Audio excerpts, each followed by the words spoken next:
Good morning बच्चों। पढ़ाई आपकी अच्छी चल रही होगी। चलिए आज एक चीज़ और करते हैं, एक टॉपिक नया पढ़ेंगे आज हम। इसका नाम है पाइथागोरस त्रिक। आपने शायद ये नाम कहीं सुना होगा, पाइथागोरस। समकोण त्रिभुज में इसकी हम बात करते हैं, तो उसी को आधार मान के आज इसकी बात करेंगे, पाइथागोरस त्रिक। आप देखिए, हमारे पास तीन संख्या मान लें, 3, 4 और 5 है। इसका एक विशेष गुण है। देखिए गुण क्या है। अगर हम तीनों का अलग अलग वर्ग करें, तो 3 का वर्ग करें, अब जानते हैं 3 3 9, 4 का वर्ग करें, 4 चक्को 16, और 5 का वर्ग करें, फिर भी 5 बचे 25। कि गुण क्या है इनमें विशेष, कि जो दो छोटी संख्या है हमारी 3 और 4, इनका जो वर्ग हमने किया 9 और 16, अगर इनको जोड़ दें हम तो हमें क्या मिलेगा, बड़ी संख्या का वर्ग हमें मिल जाएगा। 16 और 9 25, फिर 25 25 के देखिए आप बराबर है। तो ये तीनों संख्या आपस में पाइथागोरस त्रिक में है, ऐसा कह सकते हैं। ठीक है, एग्जाम्पल और लेते हैं। जैसे कि संख्या हमको दी है, मान लिया एक संख्या 6 है, एक 8 और एक 10। ये पाइथागोरस त्रिक में है या नहीं, इसकी जांच हमें करनी है। तो देखिए फिर ऐसे ही करेंगे, 6 का निकालेंगे वर्ग, फिर 8 का वर्ग, और फिर 10 का वर्ग। वर्ग निकालना आप जानते हैं, संख्या गुणा उसी में कर दिया जाता है। फिर 6 का वर्ग 6 गुणा 6 36, 8 का वर्ग 8 गुणा 8 64, और 10 का वर्ग 10,100। तो यहाँ भी आप देखेंगे, जो दो छोटी संख्याएं 6 और 8, उनका जो वर्ग हमने किया 36 और 64 जो आया, अगर इसको जोड़ दें हम तो ये बराबर 100 आया है, वो तीसरी संख्या के वर्ग के बराबर आया है। तो कह सकते हैं तीनों संख्या आपस में पाइथागोरस त्रिक में है। तो तीन संख्याएं पाइथागोरस त्रिक में कब होंगी, जब दो छोटी संख्याओं के वर्गों का योग बड़ी संख्या के वर्ग के बराबर होगा। ये तो हमने दो एग्जाम्पल लिए। अब आप देखेंगे, इसके अगर हम जनरल एक रूल बनाएं, तो कोई संख्या ले लें, प्राकृतिक संख्या मान लिया n, वो 1 से बड़ी है। तो तीन संख्याएं अगर पाइथागोरस त्रिक में होंगी तो कौन कौन सी होंगी।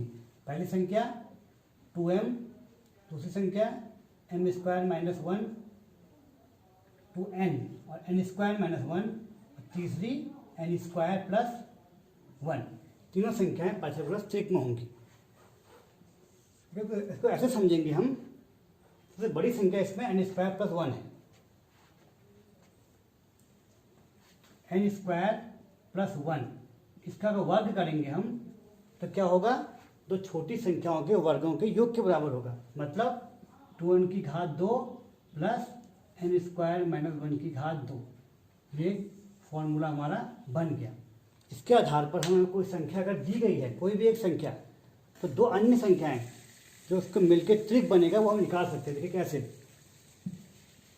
मान लिया हमें एक संख्या दी गई है 12, हमें दो संख्याएं और निकालनी है जो इसको मिलके पाइथागोरस त्रिक बन जाए।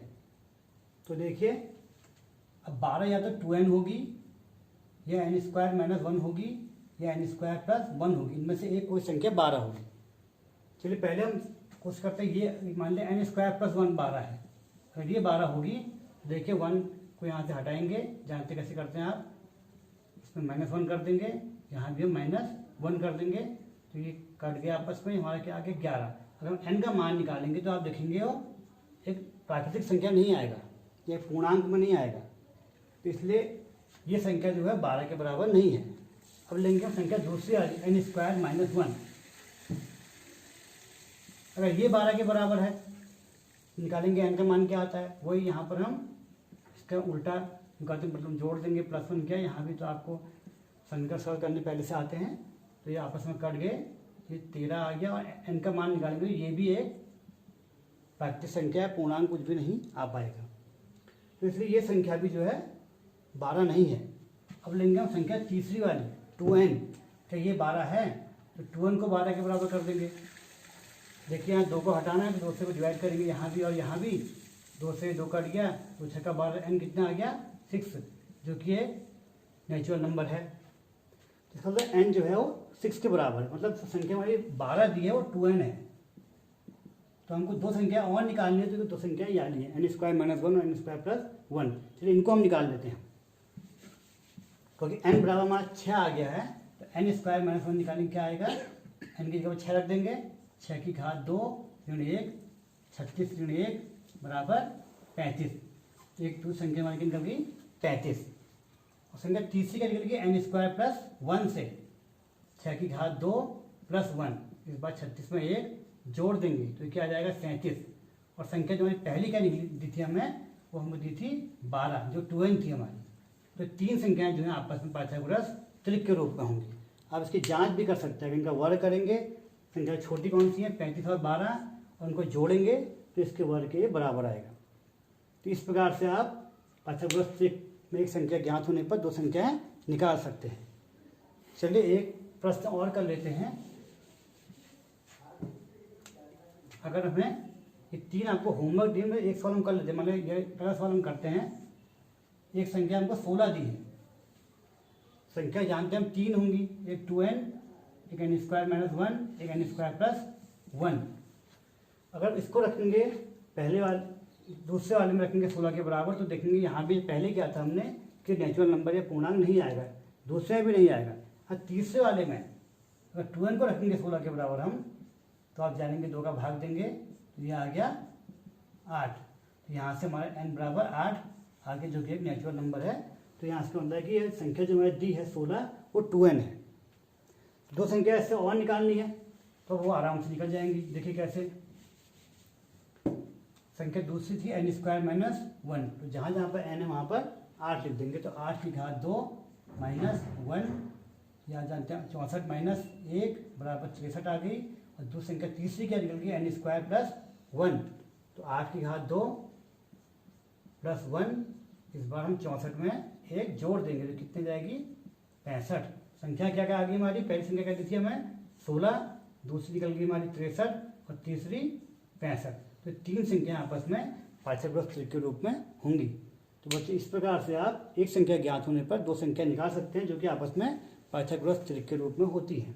तो आप होमवर्क में अभी दो सवाल एक आपको करने हैं कि एक पाइथागोरस त्रिक ज्ञात कीजिए जिसकी एक संख्या दी है आपको 6, एक ही करना है, एक संख्या दी है आपको 14। तो दो क्वेश्चन आप अपनी कॉपी में करेंगे। बच्चों आपने होमवर्क तो शायद नोट कर लिया होगा। हम दोबारा से इस पर फिर इसलिए आ गए क्योंकि इस जो हमारी त्रिक निकालने की एक विधि बताई थी आपको, इसमें एक कमी है, एक ड्रॉबैक है इसका। देखिए वो क्या है, हमने कहा था कोई संख्या अगर हमको दी हो तो दो संख्या हम निकाल लेंगे तो त्रिक हमारा पूरा हो जाएगा। तीन जो संख्याएं थी क्या थी, ठीक है 2m पहली, m स्क्वायर माइनस 1 दूसरी, m स्क्वायर प्लस 1 तीसरी। सबसे बड़ी संख्या कौन सी थी, m स्क्वायर प्लस 1। देखिए जब 3, 4, 5 की संख्याएं त्रिक के रूप में, इनको अगर बात करें सबसे बड़ी संख्या क्या देखिए इसमें 5 है, तो m स्क्वायर प्लस 1 5 के बराबर होगा। 1 को यहाँ से हटाएंगे अगर हम -1 कर देंगे, यहाँ -1 करेंगे तो ये कितना आएगा 4। ये m का मान निकालेंगे तो कितना आ जाएगा 4 का वर्गमूल प्लस माइनस 2, प्लस भी ले सकते हैं माइनस भी ले सकते हैं। लेकिन यहाँ तो एक काम कर गई, लेकिन हम 5, 12 और 13 की बात करें, यहाँ से m का मान 2 आया था पहले में, आप देखिए 2 अगर m का मान है तो 2 दूनी 4, एक संख्या 4 आ गई, यहाँ संख्या 3 जाएगी तो 3, 4, 5 हमारा त्रिक बन गया।